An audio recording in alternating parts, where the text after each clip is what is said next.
Sky Cable TV Kenya, Beyond the Real.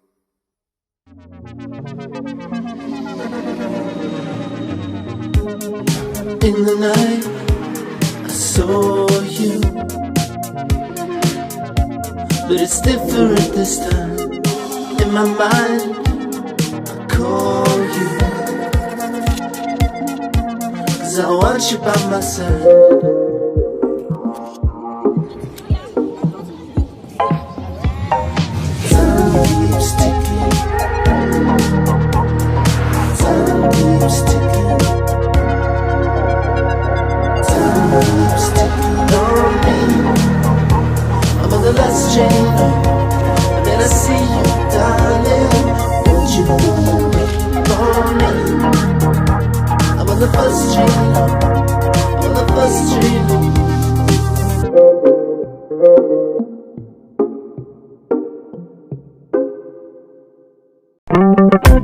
Ukienda gũcanjamũra arĩa makũhũragĩra thimũ na nyĩmbo cia mũini Grace Mirela, ciitasikiza chimbi-muni yaku.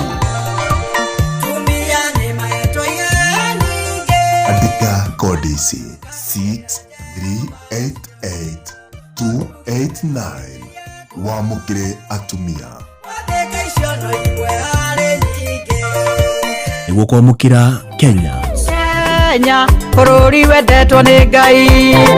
Kenya, bũrũri ũrĩ thayũ mũingĩ. Andika kodi ici 6388290 Rwĩmbo Kenya. Kenya, nĩ ya Ngai ũrĩa ũtũraga. Nĩguo kwamũkĩra rwĩmbo ndahoya maguta.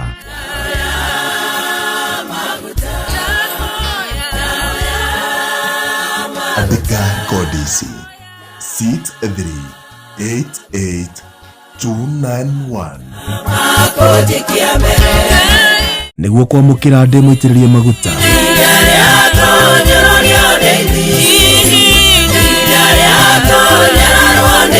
Andika kodi ici 6388292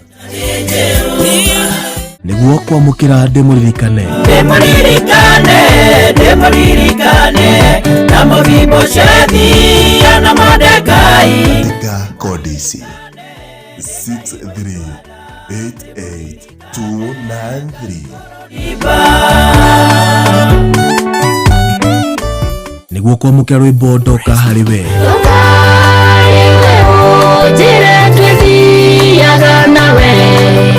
Andika kodi ici 6388294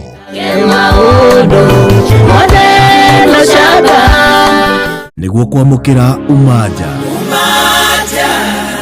Wĩrorere maũndũ marĩa ũkanawe gwatĩre. Andika kodi ici 6388295 nĩguo kwamũkĩra Ngai nĩ areka rĩngĩ.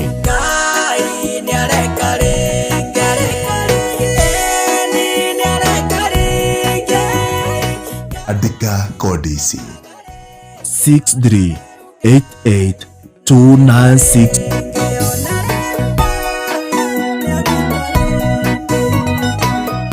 kodi ici citũmĩcie ta message kũrĩ 811 wamũkĩre nyĩmbo cia Grace Mirela.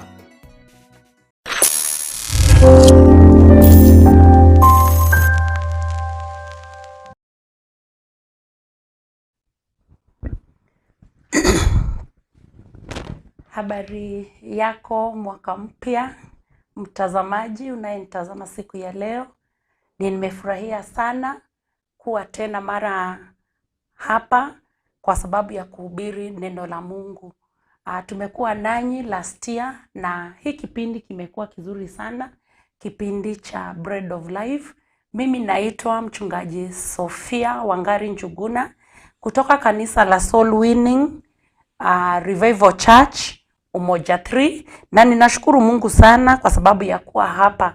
I wish you all happy new year. Tukimaliza mwaka pia tulikuwa hapa, jana tulikuwa hapa, na ninashukuru Mungu kwa sababu ya kutupea hiyo neema ya kuweza kuunganika tena ili tukaweze kusikia neno la Mungu. Ninawapenda wote ambao huwa mko tuned na mnasikiza hii neno la Mungu, kwa sababu neno la Mungu pekee ndilo linaweza kutupatia uzima, ndilo linaweza kutupatia uhai, ndilo linatupatianga furaha. So kila mmoja mahali ulipo, wale wanatuangalia kwa YouTube, wale wanatuangalia kwa television, wale wanatuangalia online FB, karibuni sana.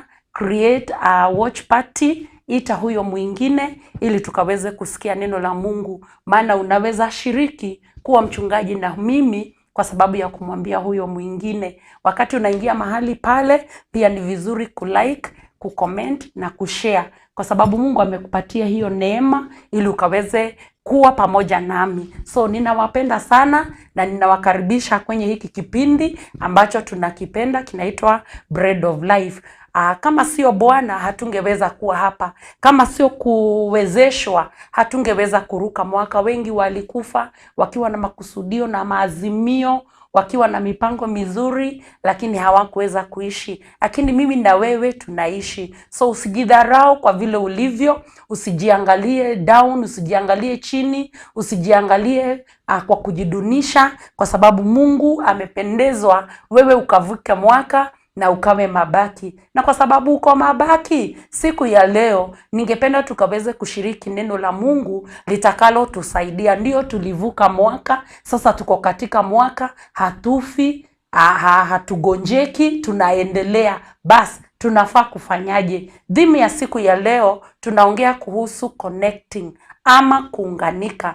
Mara nyingi wakati hatuja connect vizuri ndani ya mioyo yetu, ndio unapata maisha yetu ya rohoni yako na shida, unapata wokovu kuna matatizo, unapata kazini, nyumbani kuna shida. Na kwa sababu hiyo nitasoma neno la Mungu ambalo litatuongoza siku ya leo. Na ninajua uko pale, uko na Biblia yako na utakoment kama uko na swali, kama uko na ombi, kama ungependa kitu chochote. Niko hapa ili nikaweze kukuongoza, kwa sababu Bwana ameniteua wakati kama huu. So tutaongozwa na neno ambalo liko katika kitabu cha Samueli 14. Tutasoma mstari wa kwanza alafu tena wa 6 na tuendelee kidogo. Biblia inasema mstari wa kwanza: basi ikatukia siku moja ya kwamba Yonadhani mwana wa Sauli akamwambia yule kijana aliyemchukulia silaha zake, haya na tuwavukie Wafilisti ngomeni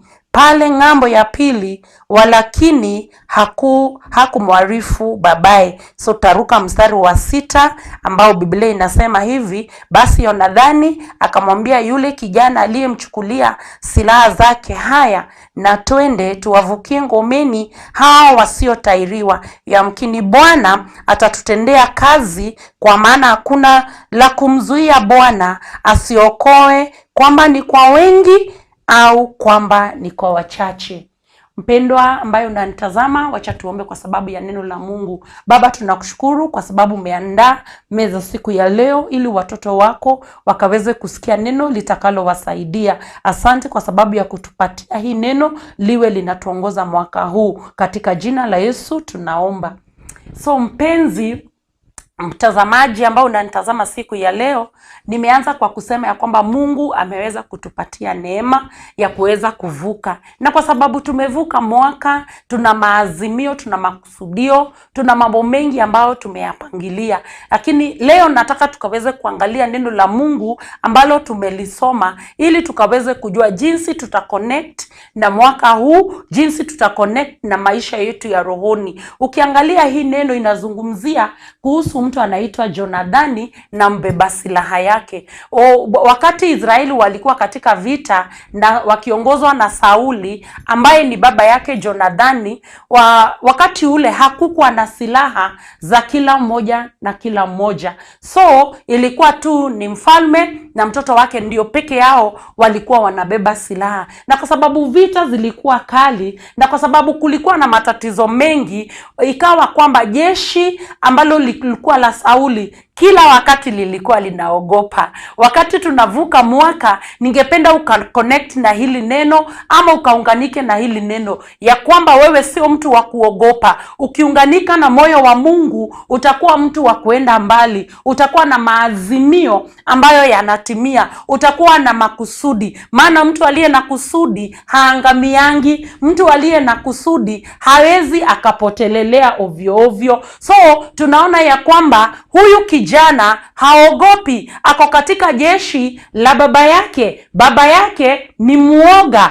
baba yake amejificha, na mahali amejificha na wanajeshi. Mpendwa, ambapo umruka mwaka huu wa 2022, nataka nikuambia ya kwamba lazima uondoke mahali pa woga. Maana woga ni jambo ambalo linakufanya maazimio yako yasiweze kuendelea, maisha yako ya rohoni yakadidimia. Maana shetani huwa anatudanganya vile alivyokuwa anadanganya Sauli ya kwamba haiwezekani, ya kwamba umeshindwa, hata kama umeingia kwa vita, hata kama umeingia katika maisha ya rohoni ya wokovu, hata kama uko na kazi, umeshindwa. Lakini sauti ya shetani kila wakati huja kama imechelewa. So nataka kuambia ujipe nguvu, uwe mtu ambaye ana arise, mtu ambaye ana encourage moyo wake ya kwamba lazima nitaendelea. Hizi vita ninazilinganisha na kuhubiri injili. So ninapoongea kuhusu kuconnect, ninaongea kwamba mwaka wa 2022 wakati unapoishi ni wakati wa kuhubiri injili, ili wale watu wengine wakaweze kupokea wokovu. Maisha inayoleta raha ni maisha ya wokovu. Maisha inayoleta amani na tumaini ni maisha ya wokovu. Na wokovu inamaanisha mtu asiye na dhambi. Ukiangalia Sauli ni mtu ambaye anajitegemea, ni mtu ambaye anajiangalilia maisha yake mwenyewe, ni mtu ambaye anataka kupigana yeye mwenyewe. So kwa sababu hana Mungu, hajaunganisha moyo wake na Mungu, unaona ya kwamba huyu Sauli pamoja na wote wanamfuata wanajificha ngomeni. Mpendwa unayenitazama, umeingia mwaka mpya, ni wakati wa kuunganika na moyo wa Mungu, ni wakati wa kuunganika na injili. Maana injili ni uweza wa Mungu uletao wokovu. Hivyo ndivyo neno la Mungu linasema katika Warumi 1:16 ya kwamba sionei haya injili ya Bwana, kwa sababu ni uweza wa Mungu unaoleta wokovu kwa wale wanaoamini. So ni vizuri ujue Biblia ya kwamba vitu vyote vinaandamana kwa imani. So yule mtu ambaye hana imani hawezi kuhubiri injili. Maana kama hauna imani na hauna neno, utaweza kuhubiria watu kitu gani? So huyu Sauli ameingia katika vita vya Bwana, lakini hana imani, lakini hana neno, hajaunganika na moyo wa Mungu, amekaa tu amejificha. So nataka nikuonyeshe mtu ambaye ametoka katika azimio la kushindwa na akaingia mahali anataka kufanya kitu, lakini hana malengo, lakini hana imani, lakini hana muunganiko. So siku ya leo wewe unayenitazama, na ninajua unaita mtu na unakaribisha mtu, ni vizuri mwaka unaporuka uwe mtu ambaye haogopi, uwe mtu ambaye anaenda mbele with a risk in faith. Ukiwa na risk in faith, huogopangi kile kitu kiko karibu na wewe, unatazamia mbele kwa yule Mungu ambaye anakuwezesha, kwa yule Mungu ambaye mumeunganika naye, naye anakuinua, naye anakusaidia. Tunaona Jonathani ni mtoto wa Sauli, lakini hawana any behavior ambazo zinafanana. Mpendwa, haufai kufanana na watu ambao wananena kinyume. Haufai kuunganika na wale watu ambao mioyoni mwao wako tu always negative. You need to connect with people who are positive, who can say God will work for us, who can say I am here to win, who can say I am a conqueror, who can say yes I can do it. Kwa sababu Sauli ni mfalme, akona jeshi kama president wetu, amri jeshi mkuu, lakini wakati adui anakuja anajificha. Usiwe mtu wa woga. Maazimio yako, enda mbele ukijua ya kwamba una Mungu na umeunganika. Wale watu ambao huwa wanaogopa ni kwa sababu hawajaunganika. Kwa mfano tukiangalia huu umeme ambao huwa tunatumia, kama stima haijaunganishwa from the main power, ama PowerPoint haiwezi kufanya kazi, ama computer, ama simu zetu kama hazina moto, unapata kuna disconnection. Wakati hauna wokovu, wakati hauna imani, uko na disconnection mahali. Watu wamezoea ya kwamba wokovu ni kawaida, ya kwamba imani ni kawaida, ya kwamba naweza kuwa tu Mkristo, naweza kuwa nisiwe Mkristo, naweza kuwa Muislamu, naweza kuwa Mbudha, naweza kuwa anything. Lakini hiyo sio hoja sana. Ni kama vile tumeingia mwaka wa 2022 mpenzi. Nakwambia kwamba ndio tumeingia, tuliweka baruti, tuliimba, tulilala kesha, lakini alafu did you connect with your maker? Did you connect with that one God whom you are praising? Ama tu ulikuwa unafurahisha mwili kama Sauli ambaye amekubali kwenda katika vita za Bwana, lakini ni muoga, lakini hajaunganika na neno la Mungu, hajaunganika na imani. Unapoendelea katika huu mwaka, ninakuomba unganike na neno la Mungu. Nilikuwa nahubiri Thegi Radio tulipokuwa tunaruka almost kuruka mwaka, nikawaambia tunaruka na Yesu, na wakati tunaruka na Yesu tunaenda tukisikiza neno lake. Maana siku moja Yesu aliwaambia wanafunzi tuvuke ngambo ile nyingine, na wakati aliingia katika ile boat, yeye alilala, lakini wao walianza kuhangaika. Mpendwa, mwaka huu ukiwa na Yesu hautahangaika, ukiwa na neno la Yesu hautahangaika. Hata serikali kama haina manifesto, kama haina katiba, unaona kila kitu inaenda tu kama imeharibika. Lakini ukiwa na muongozo, ukiwa na connection na ile kitu unachoongea, unakuanga mtu aliye jasiri. Ukimuona mtu anaitwa Sauli, jina tu ndio mfalme, lakini ni muoga. Je, wewe ni mwanaume muoga? Je, wewe ni mwanamke muoga? Wewe ni Mkristo muoga? Wakristo ambao wameokoka na wokovu wa kweli, the born again Christians who are called saints, we don't fear.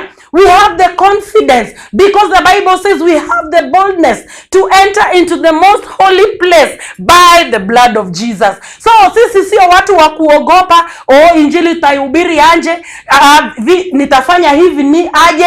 Mimi ninajua kwamba wale tumeokolewa, maombi sio shida, kufunga sio shida, kushukuru Mungu sio shida, kutolea Mungu sio shida, kujitoa kwa kazi ya Mungu sio shida. Kwenda kuambia huyo mwingine hata kama ni mfalme, mimi siogopangi. Hata kama ninaongea na nani, nitakwambia ukweli wa neno la Mungu, maana limeandikika, maana lipo, maana linatuongoza. Ukiunganika na hili neno, when you connect with the word of God, you are so courageous, you have so much confidence. But then if you don't have anything, unakuanga mtu wa kuogopa. Kama hauna kitu ambacho umeshikilia, unakuwa mtu wa kuogopa. So tunaona Jonathani, yeye sio mwoga, lakini baba yake pamoja na jeshi wote wameogopa. Wanataka kupigana vita, wanataka kufanya kazi ya injili, wanataka kufanya kazi ya Mungu, lakini ni waoga na pia hawajaunganika. Siku ya leo ninataka nikwambie mpendwa, unganika na neno la Mungu katika maazimio ulio nayo. Kila siku ninahubiri na ninasema ya kwamba wale watu ambao wanajiita aspirants, wanataka kuingia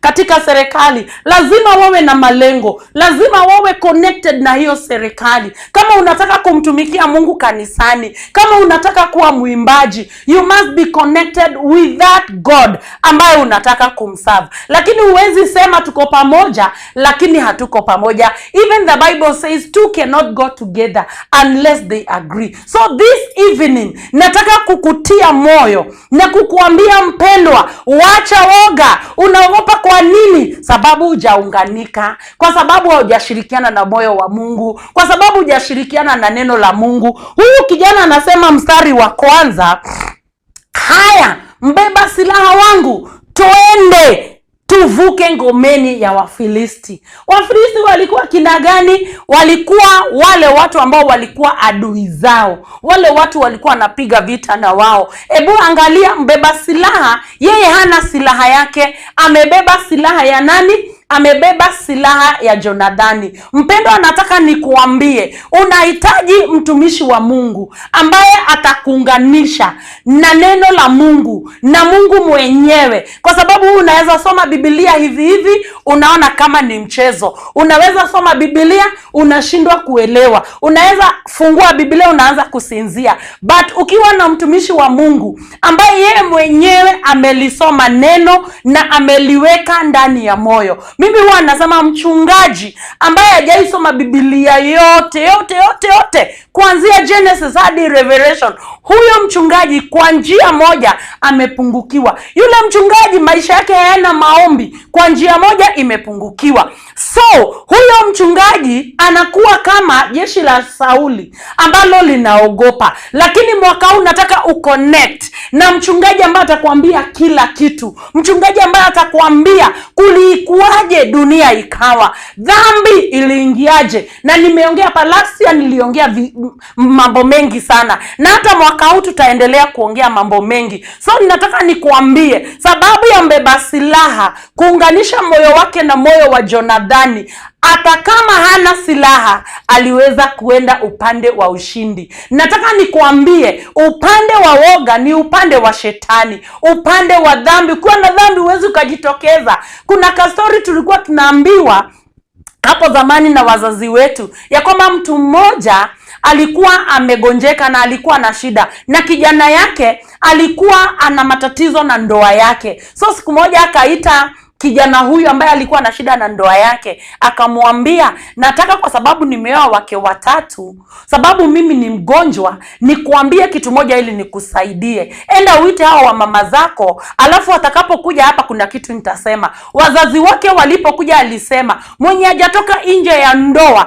ama mwenye hajakuwa mwaminifu awe ndiye ataniombea ili niweze kuponya. Hakuna mtu aliweza kuomba. Walikuwa na makisia, walikuwa wanaleta mastori. But then huyu kijana akajifundisha, akajua kwamba although ndoa yangu ina shida ya tatizo hili na hili, ninaweza kuishi nikijua nina malengo. Mpendo, ukiwa na malengo hauachili. You don't withdraw. People withdraw from their purposes and they withdraw from their destinies because they fear, because they relent, because they think others are doing more good than them. Nataka nikuambie, you can do better when you have Christ, when you have the word of God, when you have God himself. He will guide you into your proper destiny.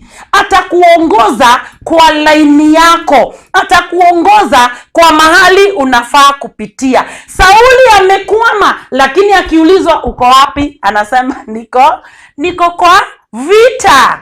Watu wengi wa Kristo wanasema nimeokoka, wanasema mimi nimejazwa na Roho, lakini ukiwauliza uko na dhambi, wanasema niko nayo. Hakuna mtu hana dhambi. Lakini Biblia inasema hivi, mpendwa, katika neno la Mungu, huenda sitaangalia hiyo neno, lakini sikiza kwa makini.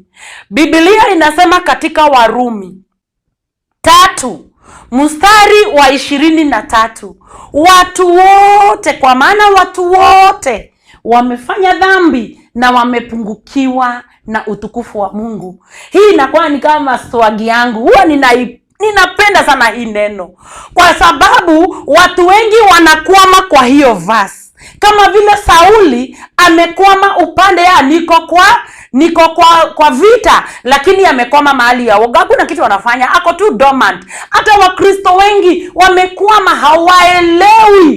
hawaelewi dhambi ilijaje, hawaelewi dhambi iliondokaje, hawaelewi mtu huwa anaitwaje muokovu.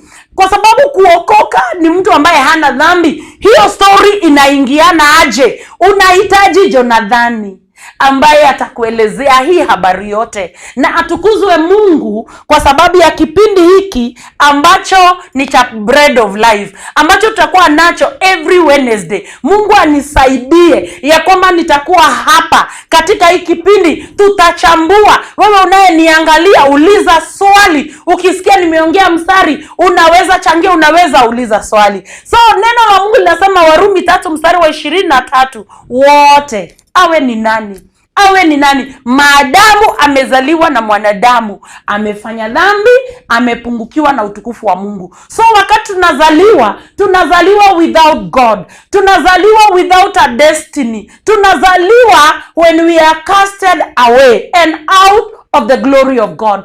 Even though we work so hard, we are minus the glory. But verse 24 of Romans chapter 3, the Bible says, wanawekwa huru bure kupitia ukombozi ulio katika Kristo Yesu.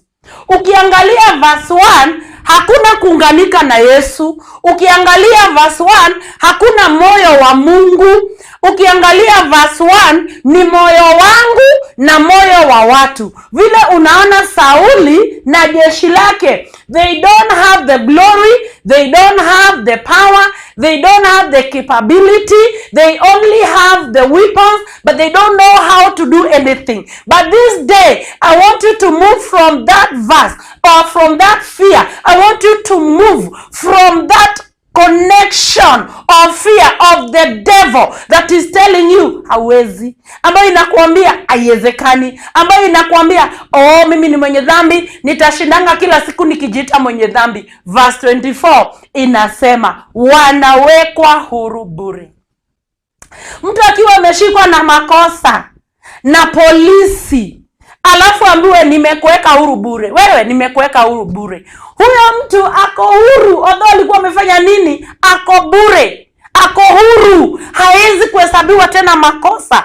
So naye Yesu tunapounganika naye katika Warumi 3:24 inasema wanawekwa huru bure, wanahesabiwa. Yani haukustahili, haufai kuwa huru, lakini kwa sababu ya ukombozi ulio ndani ya Yesu Kristo unawekwa huru. Mpenzi mtazamaji wa Sky Cable TV, na wale mnatuangalia mkiwa ng'ambo, mkiwa other nations, na wale wako katika counties, je, utakaa upande wa Sauli ama utakaa upande wa Jonathani? Utakaa upande ambao ni wa shetani, ambaye anakuambia wewe ni mwenye dhambi, angalia vile umefanya, angalia vile umekasirika, ulisema mwaka umeruka, hautawahi kasirikia mtu, umeshakasirika already. Hutaki kuchukia mtu, kiona mtu tu anapita, uone venye amevaa vile anatembea, unamchukia bure already. Malengo yako yameweza kudidimia, yamekataa kuingiana. Lakini ukiwa connected na neno la Yesu, inasema wanawekwa huru bure. Watu gani wanahesabiwa huru bure? Ni wale ambao wameambiwa wote wamefanya dhambi. So jeshi la Sauli liko na watu ambao ni waoga kama pasta wao, kama amri jeshi kubwa, amri jeshi wao. Lakini Jonathani alichomoka, akachukua mmoja tu, akamwambia mbeba silaha wangu, wacha tuvuke ngomeni ya Wafilisti. Naye huyu mtu hakuangalia wewe uko na silaha na mimi sina, aliunganisha moyo wake. Na tumesoma siku ya leo tukaona huyu mtu alipoambiwa tuone katika ngome ya Wafilisti, wale hawajatahiriwa. Mpendwa mtazamaji, verse 6 inasema wale hawajatahiriwa. Wale watu hawajatahiriwa, maana ya rohoni inamaanisha nini? Wale hawajapata wokovu, wale ambao wako circumcised in their hearts, they are born again Christians. But none are uncircumcised in the heart, not in the flesh. Inamaanisha none born again. Wale watu wanaishi, wanajiita sinners every day. Anajiita sinner, haja connect na neno la Mungu ambaye alitupatia Yesu ili atuokoe. Kama Yesu hakufa, wokovu wetu ungekuwa bure. Kama Yesu hakuzikwa, wokovu wetu ungekuwa bure. Kama Yesu hakufufuka, wokovu wetu ungekuwa bure. Imani yetu pia ingekuwa bure. Lakini kwa sababu alifufuka, tukaupata ukombozi wa milele. Na katika ukombozi tumehesabiwa haki bure. You are made righteous without anything, without you doing anything. Mahali ulipo, angalia Jonathani Jonadhani ameambia mbeba silaha twende. Mbeba silaha ameconnect. Na mbeba silaha anasema aje? Wacha nirudie tena mstari wa 7. Mpendwa, na najua unasikiza hii neno, na najua litakusaidia katika maazimio yako ya mwaka. Naye huyo mchukua silaha akamjibu, fanya yote yali mwako, angalia mimi ni hapa nawe, moyo wangu ni kama moyo wako. So huyu mbeba silaha, muangalie, ndiye anafanana na sisi. Jonadhani anafanana na Yesu, ama ni mfano wa Yesu. Wakati Yesu anasema neno, tunafaa kuunganika nalo. Mimi singejiondolea dhambi, wewe haugejiondolea dhambi, lakini Yesu anasema umehesabiwa haki bure kupitia ukombozi ulio ndani yangu, kupitia ukombozi ulio ndani ya Yesu Kristo.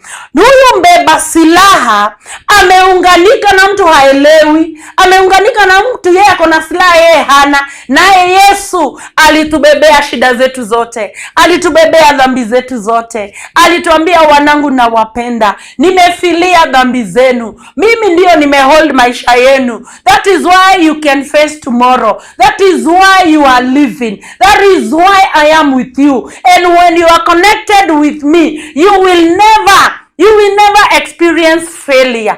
And I said, whenever anything negative comes in your life, but you have Christ in your life, you don't need to fear. He is there to work out everything. He is there to do everything for you. He is there to help you. The Bible says in Isaiah 50 verse 7, I know that my God will help me, so I will not be confounded. Mungu atanisaidia, kwa hivyo sitaaibika. Jonadhani ni mfano wa Yesu. Naye huyu anasema aje? Tuingie kwa wale hawajatairiwa. Mpendwa, tuunganike na neno. Ukiwa na neno unaweza hubiria mtu, na huyo mtu anaweza toka kwa dhambi. Lakini huwezi kuwa wewe uko na dhambi na unaambia watu waache dhambi. Kama vile huwa tuna cancel, kwa sababu mimi ni mwalimu wa mindset. Huwa ninaambia watu, nafanya counseling mahali kwingi. Naambia watu, huwezi kuwa kuna tabia unafanya kwako kwa nyumba and you expect uambie mtoto aache tabia kama hizo, na wewe unaendelea kufanya hizo tabia, unless wewe uwe umedisconnect and then uunganike na hiyo tabia unataka huyo mtoto ama familia yako iwe. So siku ya leo, kuwa mtu ambaye ni wa kipekee. Be a different person. Every time I always say, be a different person. Usiseme si hata hao wengine wameokoka, si hata hao wako na dhambi. Hiyo ni jeshi ya Sauli ambayo imejificha kwenye ngome, wakiwa wanaogopa, wako kwa cave wakiwa wanaogopa. Lakini wakipigiwa simu, Sauli akipigiwa simu na mke wake, uko wapi hani? Anasema niko kwa jeshi.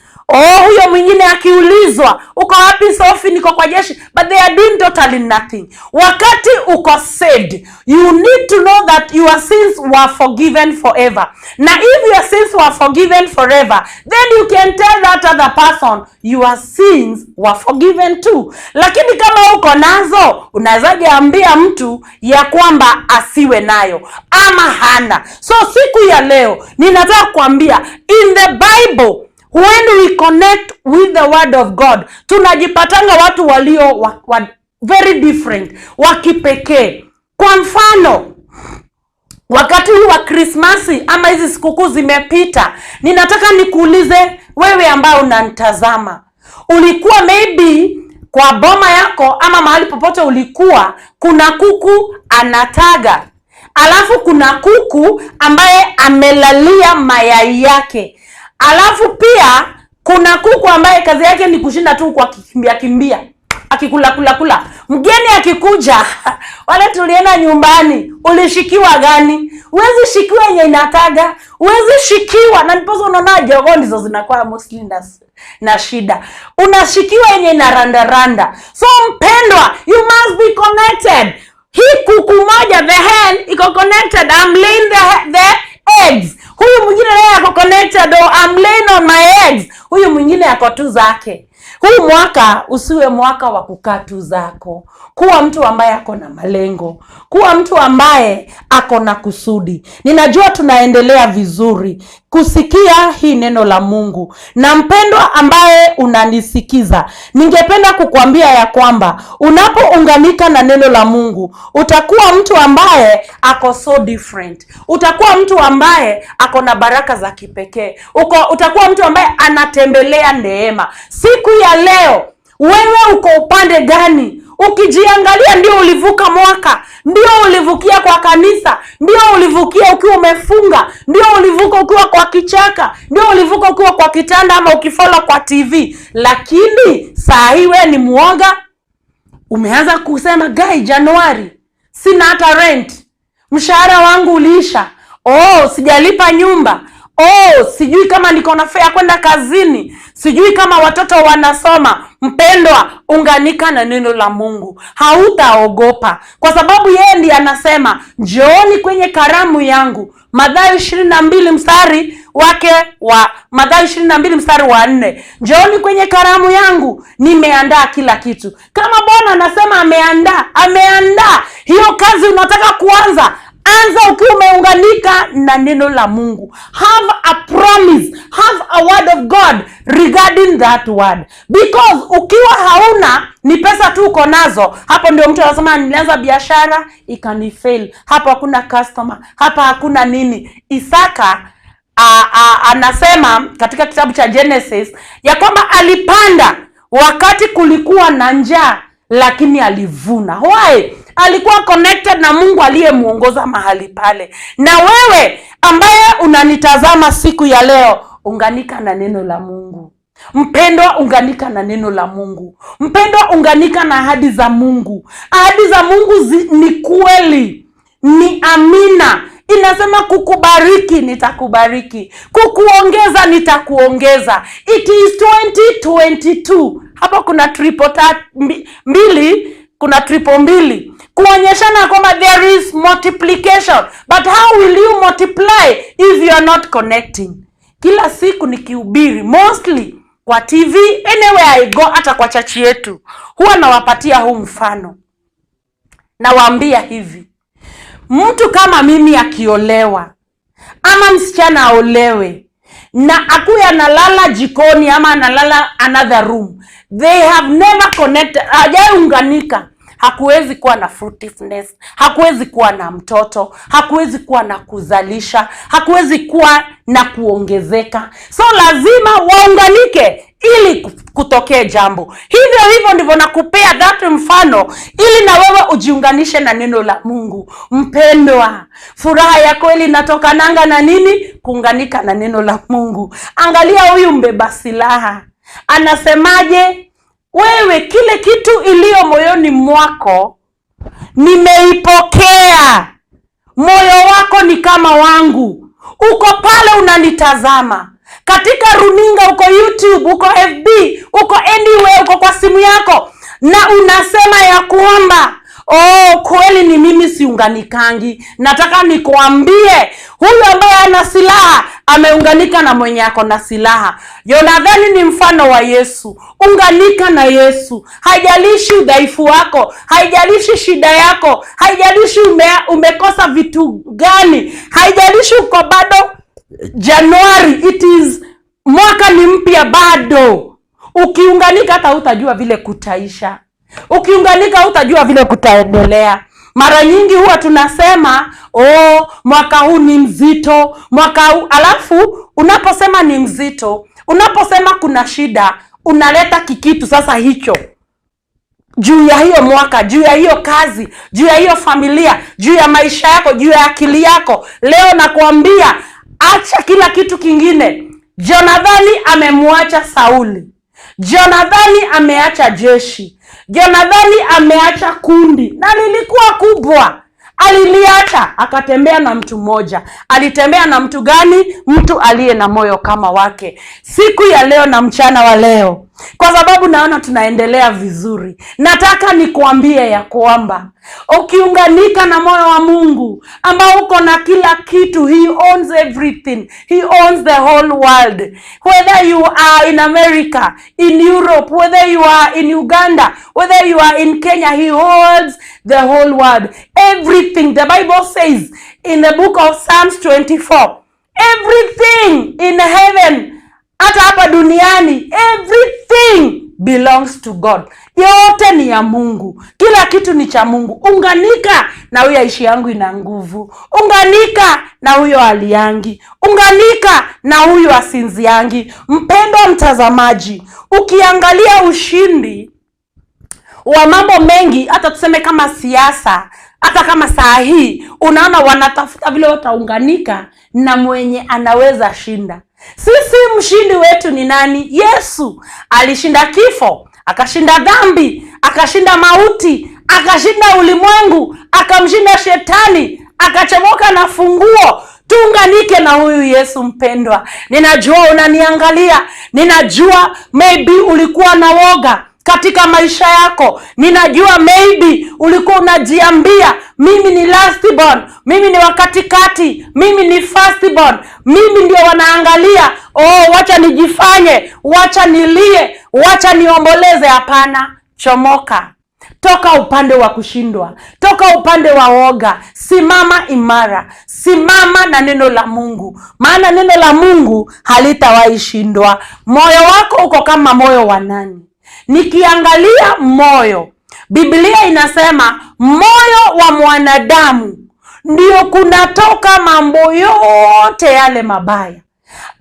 Hata Proverbs inasema, Proverbs chapter 4 kutoka verse 25 hapo inasema, linda moyo wako, maana ndani ya huo moyo ndio kunatoka issues of life, ndio kunatoka vitu. Woga kwa moyo, ukahaba kwa moyo, inatoka kwa moyo. So huu moyo lazima utengenezwe, lazima uoshwe, lazima ufanywe upya ili ufanane na moyo wa ule unataka kufuata. Moyo wa Yesu ni wa upendo, moyo wa Yesu ni wa ushindi, moyo wa Yesu hauna dhambi. Biblia inasema yeye hakuwa na dhambi, yeye alifanywa kuwa dhambi. Dhambi zetu zote zilikuwa laid on him, akafanyika dhambi. Si alikuwa mwenye dhambi, alifanyika dhambi ili sisi, mimi na wewe, tufanyike wenye haki wa Mungu, tufanyike washindi, tuitwe wana wa Mungu. Wale waliompokea walipewa uwezo wa kufanyika wana wa Mungu. Receive the adoption to be called the sons of God. What a joy ya kwamba hata hakuna kitu umefanya. Vile nilianza kutangulia, Warumi 3:24, umehesabiwa haki bure. Yesu alichukua dhambi zako, alichukua kushindwa kwako, maisha yako, jina lako limeandikika katika kiganja chake. So si ufollow mwenye ako na ramani yako, si ufollow mwenye ako na your destiny. Waimbaji wengi wa wimbo wanasema, my last word is with God. But then, if your last word is with God, why are you following your flesh? Why are you following your thoughts? Why are you following yourself? Kwa nini uyajidunisha? Why are you following the army ambayo uwezani nayo ya mwili? Huu mwili ulifika mahali pake. Mwili Disemba tulisema, sukuma na cabbage, sijui zinanuka poison. My friend, saa hii inanuka choma. Saa hii inanuka kari. Saa hii ni nzuri. Nataka nikuambie, wewe unapendwa kwa sababu umeweza kuingia patakatifu pa Mungu. Umeweza kuingia kwenye baraka za Mungu. Umeweza kuingia mahali pa ushindi. Umeweza kuingia mahali moyo wako unatengenezwa. Je, moyo wako unatengenezwa aje ili tuseme vile tumeona vile huyu mbeba silaha wa nani? Huyu mbeba silaha wa Jonathani anasema. Biblia inatuambia ya kwamba moyo wetu ni muovu. Umejaa vitu mingi. Ukisoma Marko 7 imejaa vitu mingi. Lakini nani awezaye kuosha huu moyo? Nani awezaye kutakasa moyo? ni damu ya Yesu. Hiyo damu ya Yesu ikikutakasa ni kumaanisha umeconnect na yeye. Umeconnect na yeye. Biblia inasema Psalms mahali ingine 2 verse 12, kiss the son lest he be angry. Uganika na neno la mwana ambaye ni Yesu, asiwe na hasira. Nini naletanga hasira ya Mungu? Ni sheria. Ni ile matendo unajaribu kufanya ukionyeshana ni kama kwamba itakusaidia. Hizi vitu zote tutaziangalia, lakini nataka nikuambie mpendwa ambaye unanitazama, moyo wako umetayarishwa vizuri wakati unaingia katika imani, wakati unaunganika na moyo wa Mungu. So ninafurahi sana kuona kwamba mumeingia wengi na munaniangalia, na ya kwamba munaongea, munanitazama. Mungu wa amani akaweze kuwabariki sana. Mungu wa amani akaweze kuwainulia kiwango. Mwaka huu ambao ni mwaka wa 2022, Mungu akaweze kukuinulia kiwango. Nikiangalia wale ambao wako tuned, ninaona wanaongea vitu mingi. Huenda sitaweza kuziongea, lakini nataka nikuambie, wakati wote wewe unanitazama, umeunganika na neno la Mungu, maisha yako yanakuwa so different. Naona Jen Bogwa ananiambia amen, amen, amen. Mpendo, ukiunganika na neno la Mungu, utakuwa mtu ambaye anatembelea baraka. Nataka nikuambie kidogo tunapoenda kumalizia. Hii moyo inaunganikaje? Hii moyo inaunganikaje? Hii moyo inakuwa safi aje? Hii moyo inaweza kuwa na daring faith aje ya kuface watu ambao ni uncircumcised, watu ambao hawajaokolewa? Lazima kitu ya kwanza upate utakaso, na utakaso uko ndani ya damu ya Yesu. Damu tu ndio inaweza kutakasa moyo, na hiyo damu unaiamini. Huwezi sema ninapaka moyo wangu, huwezi ufikia. No, moyo wako unatakaswa kwa njia ya imani. Dhambi ikiondoka, neno linaseto. When the word of God is established in your heart, now you are connected with God. Now you are connected with Jesus. So everything he says, you say amen. Everything he says, you say hallelujah. Kwa wale ambao ni wagonjwa, the Bible says, let them that are sick declare that they are healed. Let them declare by the stripes I am healed. Let them declare that my healing is no longer upon my sicknesses, my diseases are not upon me, they are upon Jesus. Kwa sababu yeye ndiye aliyekelewa. Ukiunganika na neno kama hilo, hata uchungu utajua umeishaje, kwa sababu doubt na woga itaondoka. Ikiondoka utasema nimepona. Wale watu ambao unajiona kama fukara, unajiona pesa zimeisha, unganika na neno la Mungu. Biblia inasema wakati Jonathani waliunganika na huyu mbeba silaha, kuna neno la ajabu ambalo huyu Jonathani alisema, na hii ni neno la Yesu ambaye ni mfano wa Jonathani. Mstari wa 6 anasemaje? Anasema hapo ikimalizia, yamkini Bwana atatutendea kazi. Oh, hallelujah. So hapa sio silaha. Wewe uendi kwa Yesu kujaribu kuondoa tena dhambi, kujaribu kuondoa tena shida. Hapana. Hata wale walikuwa kwa boat na Yesu walijaribu kutoa maji, wakajaribu kutoa the weight, lakini hawakufaulu. Bahati Yesu Kristo aliyekuwa pale aliponena, akanyamazisha mawimbi, akasema be still, the storms be still, the tempest ambayo imekuja iwe still. Wakati huo ndio tu ilinyamaza. Neno la Mungu linasema huenda Bwana atatufanyia kazi.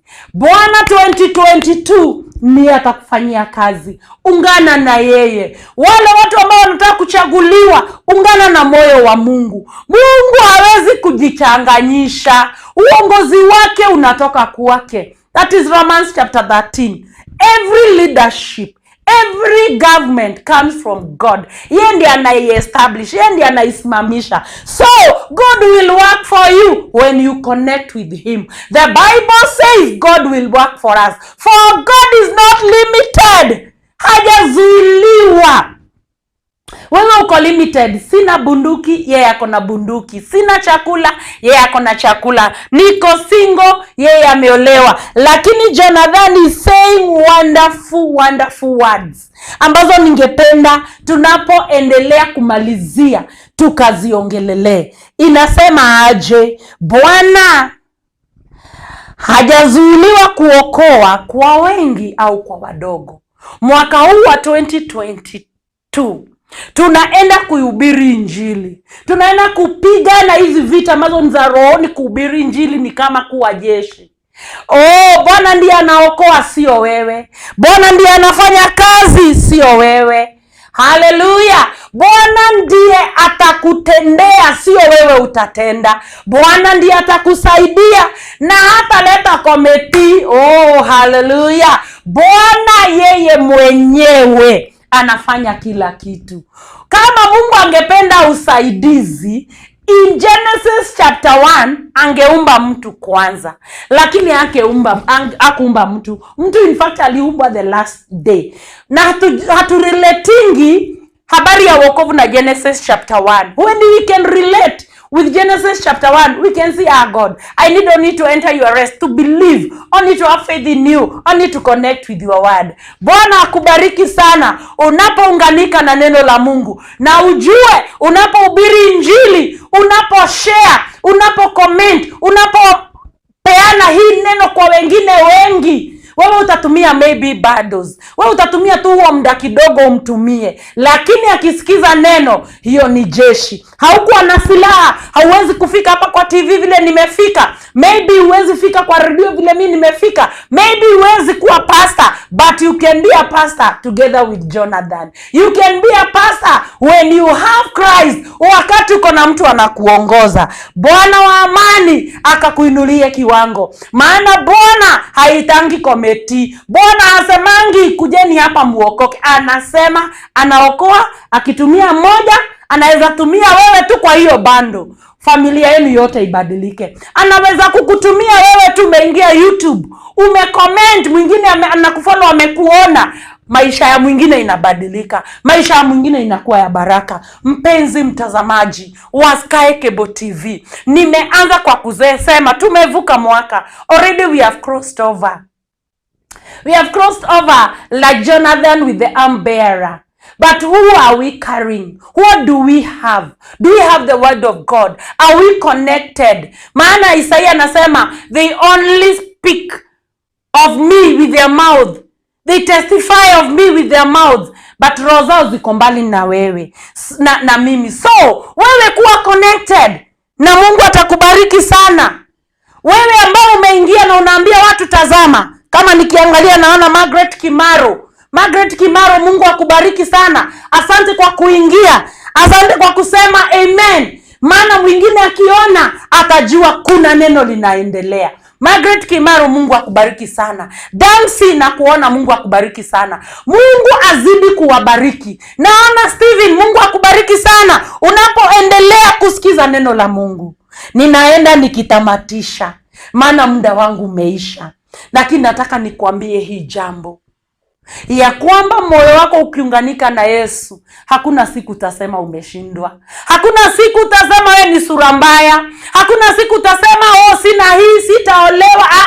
Ukiwa na Yesu, na yeye mwenyewe hiyo neno lake ndiye linasema sio vizuri mtu akae peke yake. God atakuletea. Sina mtoto, mimi nitasa. Unganika na neno la Mungu katika Israeli, katika kambi Jonathan aliopo, hakuna tasa.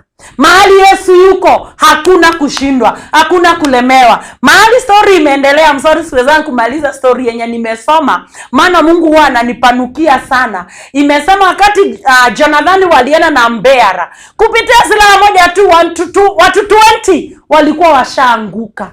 Watu 20 walikuwa washakufa. Ebu imagine, you send this, you share this to 20 people and then they receive salvation. You are so much blessed. Umebarikiwa kuliko mwenye amean 1,000 leo. Umebarikiwa kuliko mwenye amean 1 million. Wote lakini wewe umebarikiwa maana umesave a heart. Imagine huyu mtoto ameona jeshi ya baba yake haiendelei vizuri. Haijalishi wewe ni kijana, haijalishi wewe ni baba, haijalishi wewe ni mwanamke, simama mahali yako. Kama umeitwa, simama Injili, simamia your call, know your destiny, know your purpose. Jua kama we ni kuku mwenye amelalia mayai, ama mwenye anataga, ama mwenye anachinjwa. Naomba mwaka huu unapoisha uwe mtu mwenye ako upande wa wale ambao wanataga, alafu wanalalia, alafu kunakuwa na majumuliko, alafu kunakuwa na maongezeko. Nimefurahi sana siku ya leo kuwa pamoja na wewe. Ninajua umeendelea kuniangalia. Naona mko wengi ambao mnanitazama siku ya leo. Na ninapomalizia naona watu wengi, naona Maina wa Semko. Oh, Bwana kubariki sana kwa sababu ya kuingia. Damsi, Bwana kubariki sana kwa sababu ya kuingia, kwa sababu ya kutazama hiki kipindi. Unganika na moyo wa Mungu. Usiunganike na shida, usiunganike na familia iliyoinama. Ukiingia kwa familia iliyoinama, simama kidete. Simama kama jasiri, sema kama Jonathani, tuende gomeni ya wale wasiotairiwa. Na nimesema wasiotairiwa ni kina nani? Ni wale hawajaamini Kristo, wale bado wako na dhambi, wanahitaji tuende kwao tukiwa na neno moja, tukiwa na silaha moja. Silaha ni neno la Mungu. The word of God is sword. Faith is sword. Prayer is sword. Ukienda nayo watu wengi watapata ushindi. Mpendwa, mahali ulikuwa unaona kama umeanza woga, wachana na kikundi ya Sauli. Sauli ni shetani, Sauli ni mwili. Anakuongoza kwa kurelax. Oh, nitaenda nidushiwe, mimi naenda kurelax. Oh, nitaolewa nichapwe, ninaenda kurelax. Oh, nitaanza biashara ihare, ninaenda kurelax. Sisi ni watu wa daring faith, risking faith, watu ambao tunatembea na silaha ya neno la Mungu, silaha ya maombi, silaha ya imani. Oh, nimefurahi sana kwa sababu ya hii neno. 2022 unganika. Ninataka sasa nikuombee wewe unayenitazama, sababu tumeingia 2022. Umeombewa na wachungaji, umeombewa na watu wengi, lakini kwa sababu ya connection, yes, na hii ya Sky Cable, na hii Bread of Life ambao tutakuwa nayo kila Wednesday, ninataka nikuombee ili nikuconnect na hii neno, na wewe mwenyewe uamini hii neno, uwe connected na Yesu, maisha yako iwe huru na dhambi. Useme nimehesabiwa haki bure kupitia ukombozi ulio ndani ya Yesu Kristo. Useme mimi nimebarikiwa. Useme kuinuliwa, nimeinuliwa. Useme najua mtetezi wangu yu hai. Bwana wa amani akaweze kukubariki, akaweze kukuinua. Kama unahitaji ombi, kama unahitaji kanisa, hauna kanisa na ni 2022, kanisa letu Soul Winning Revival Church liko pale Umoja 3 opposite Ben Rose. Ukiwa line ya Kagudo Road, ukitoka tu Caltex, iko tu karibu na barabara. Ukiwa pale, kuja usikie siri ya wokovu, siri ya neno, siri ya kuunganika, siri ya destiny yako, na Mungu atakubariki. So nakukaribisha, na pia na namba zangu, kabla sijaomba nitazitaja. Namba yangu ni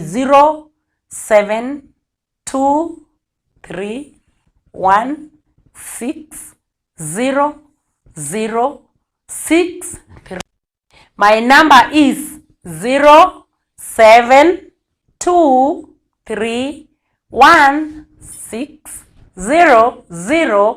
0723160063. Kupitia hiyo namba unaweza ongea na mimi, unaweza niuliza swali, unaweza niambia nikuongoze kusoma Biblia. Kama pale kwetu kanisani tumeanza again, sisi tunasoma Biblia every year. We read the Bible. We finish the Bible as many times as we need, as we can, ili ukaweze kuunganika na neno la Mungu. Vile tunapenda kuunganika na hizi vitu zingine, vile unataka kujua vitu za chama, vile unataka kujua vitu za bank, vile unataka kujua vitu mingi, hivyo ndivyo tunapenda kuunganika na neno la Mungu. So Mungu wa amani akaweze kubariki kanisa letu Solwini Revival Church 1-3 liko pale along Kaguda Road. Umekaribishwa sana. Kama una kanisa, kama una mahali unaendanga, karibu sana. Kama uko karibu hiyo area, umekaribishwa sana. Sasa nataka nikuombee, maana muda wangu unaenda ukididimia. Although naona watu wengi wanaendelea wakiingia na wanazidi kuniandikia, nitaangalia 2-3 nikienda kumalizia. Hebu tuombe na wewe mwaka huu, Wednesday ya kwanza ya mwaka huu, kwa sababu tumeambiwa tuunganike na neno la Mungu, tuunganishwe nalo. Baba, kwa jina la Yesu, ninakushukuru kwa sababu ya kila mtazamaji ambaye ametazama kipindi hiki cha Bread of Life. Bwana, nimekuwa nikiongea kuhusu kuunganika. Hatuwezi unganika na moyo wako tukiwa na dhambi. Lazima moyo wetu wa dhambi uondoke ili tuwe na moyo kama wako. Mpenzi mtazamaji ambaye ametazama na yule atatazama baadaye, Bwana, ninamuombea siku ya leo akaunganike na Roho Mtakatifu wa Mungu, moyo ambao una amani, moyo ambao ulituchukulia dhambi. Oh Bwana, naomba akaunganike na neno la ushindi na neno la Mungu ambalo likisema limesema. Bwana, wale ambao wameshindwa na wameogopa kama Sauli na jeshi lake, ninawaombea ujasiri mchana wa leo. Ninawaombea malengo siku ya leo. Ninawaombea amani na furaha siku ya leo katika jina la Yesu Kristo wa Nazareti. Walio wagonjwa waunganike na hili neno wapate uponyaji. Wale wanataka kuchaguliwa patie manifestos na moyo kuunganika na wewe ili ushindi utokane na wewe. Oh Bwana, wanaotaka ndoa zao ziwe sawa mwaka huu, watoto wao wasome, watoto wao wabadilike, wapate rent. Oh Bwana, ninaomba ukaweze kuwabariki. Naomba ukaweze kuwatetea. Wafungulie milango, maana fedha na dhahabu ni zako. Sky Cable TV ibarikiwe na wewe. Bwana, ukaweze kuturuhusu kuja kwa hii Bread of Life. Bwana, kila wakati, maana fedha na dhahabu ni zako. Hii kipindi kikakae kwenye air mwaka huu wote na miaka inayokuja katika jina la Yesu. Tunakushukuru kwa all fraternity ya hii Sky TV. Familia zetu zimebarikiwa. Na kushukuru kwa maana umetuconnect na watu wengi wameamini neno lako, na ni katika jina la Yesu Kristo wa Nazareti tunaomba na kuamini.